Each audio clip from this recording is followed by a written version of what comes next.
Assalamualaikum warahmatullahi wabarakatuh. Perkenalkan, saya Helena Miranda dari kelas 3A1 Informatika. Baik, di sini saya akan memaparkan hasil analisis dan laporan dari proyek saya, yaitu simulasi kinerja CPU dan memori. Yang pertama, di sini saya akan memperlihatkan kinerja sistem komputer dalam CPU laptop yang saya miliki.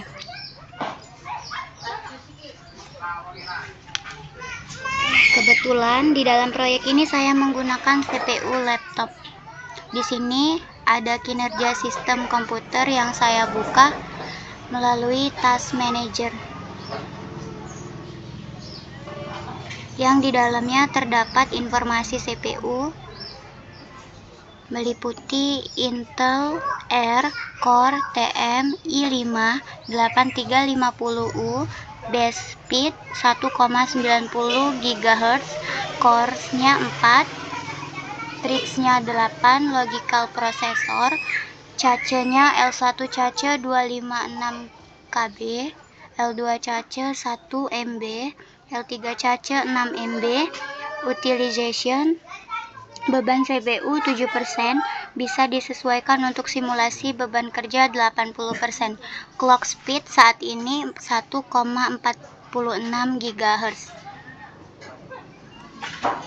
Baik, selanjutnya kita masuk ke langkah untuk menghitung jumlah instruksi yang dapat diproses CPU dalam 1 detik untuk beban kerja 80%. Dengan rumus total siklus per detik 3,5 dikali 109 dikali 4. Yang kedua, siklus efektif per detik sama dengan total siklus per detik dikali 0,8. Dan yang ketiga itu instruksi per detik sama dengan siklus efektif per detik. Lanjut, masuk ke langkah perhitungannya. Yang pertama, total siklus CPU per core sama dengan clock speed dasar sama dengan 1,90 dikali 10 pangkat 9 siklus per detik. Untuk 4 core, total siklus per detik atau basis sama dengan 1,90 dikali 10 pangkat 9 dikali 4 sama dengan 7,6 dikali 10 pangkat 9 siklus per detik.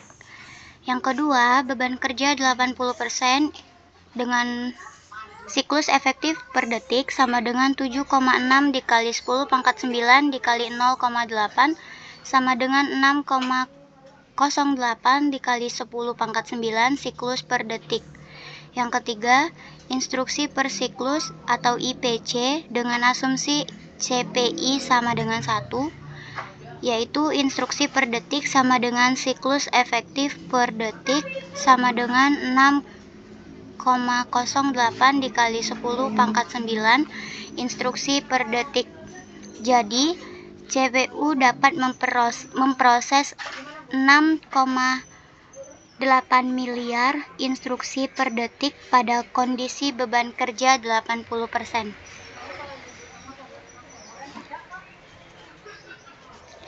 Lanjut, ini adalah gambar piramid hierarki memori. Sebelumnya saya akan memberitahu apa sih hierarki memori itu.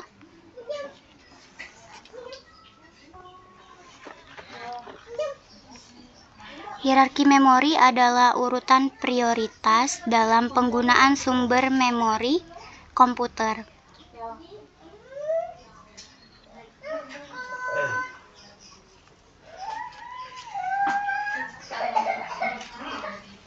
Urutan piramid hierarki memori ini dimulai dari CPU, register, cache memori, primary memory atau main memory, dan secondary memory atau mass storage.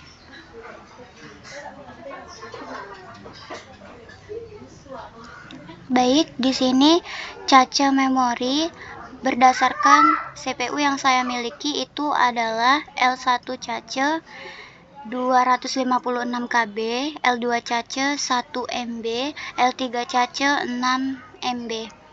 Dan untuk primary memory atau main memorinya berdasarkan CPU yang saya miliki itu 9,9 GB DDR4.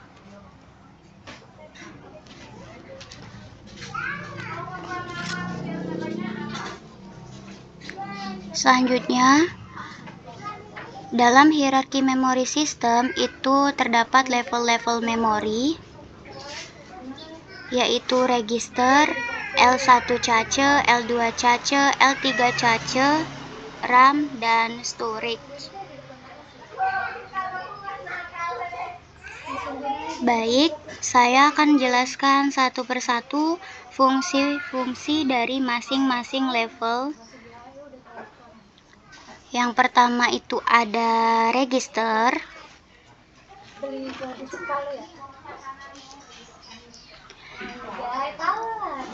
Register itu adalah lokasi penyimpanan memori kecil yang berfungsi untuk menyimpan data yang sedang dikerjakan CPU.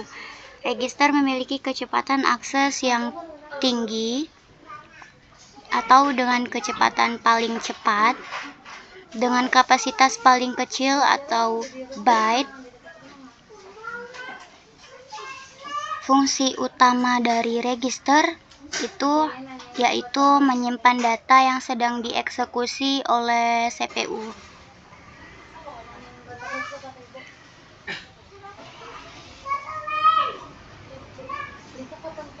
Lanjut, yang kedua itu ada L1 cache.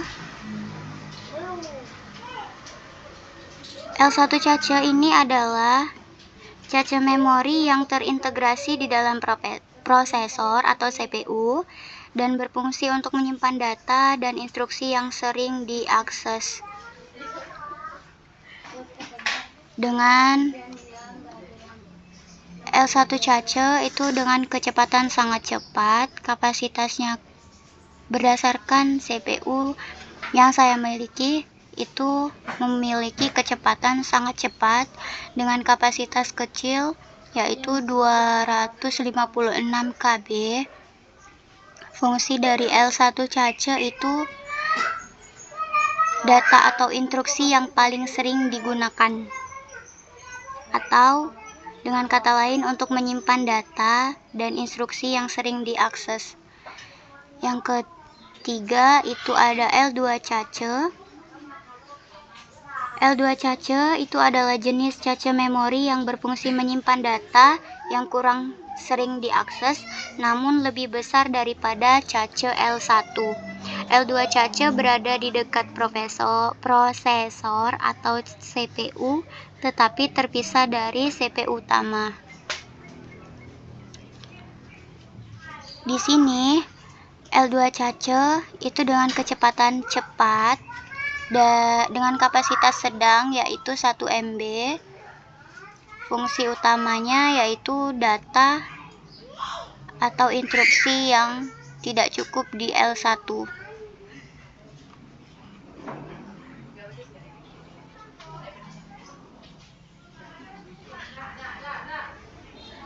Atau dengan kata lain berfungsi sebagai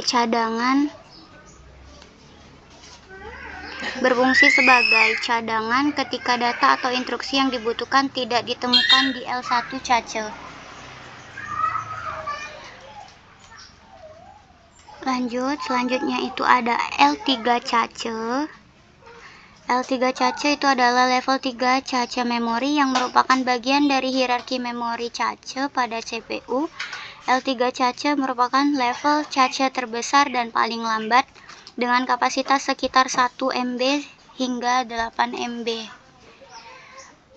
Di sini berdasarkan CPU yang saya miliki, L3 cache itu kecepatannya cukup cepat dengan kapasitas lebih besar yaitu 6 MB dan fungsi utamanya yaitu data bersama antar core, atau dengan kata lain berfungsi untuk koordinasi antar core dalam CPU multicore. Selanjutnya itu ada RAM.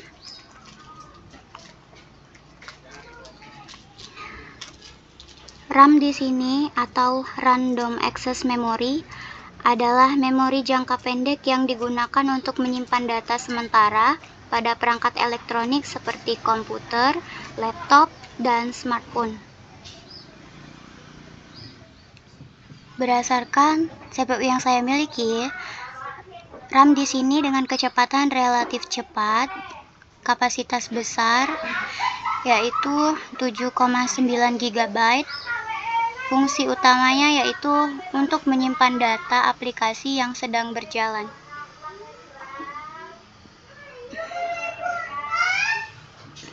Selanjutnya itu ada storage. Storage di sini adalah perangkat digital yang berfungsi untuk menyimpan data digital dalam jangka waktu yang tidak menentu,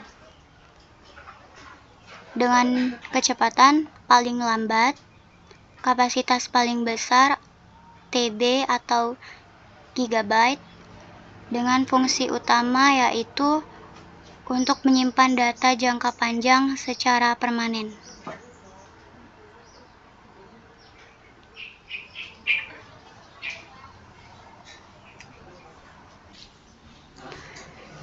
Baik, mungkin itu saja yang dapat saya paparkan. Lebih dan kurang saya mohon maaf.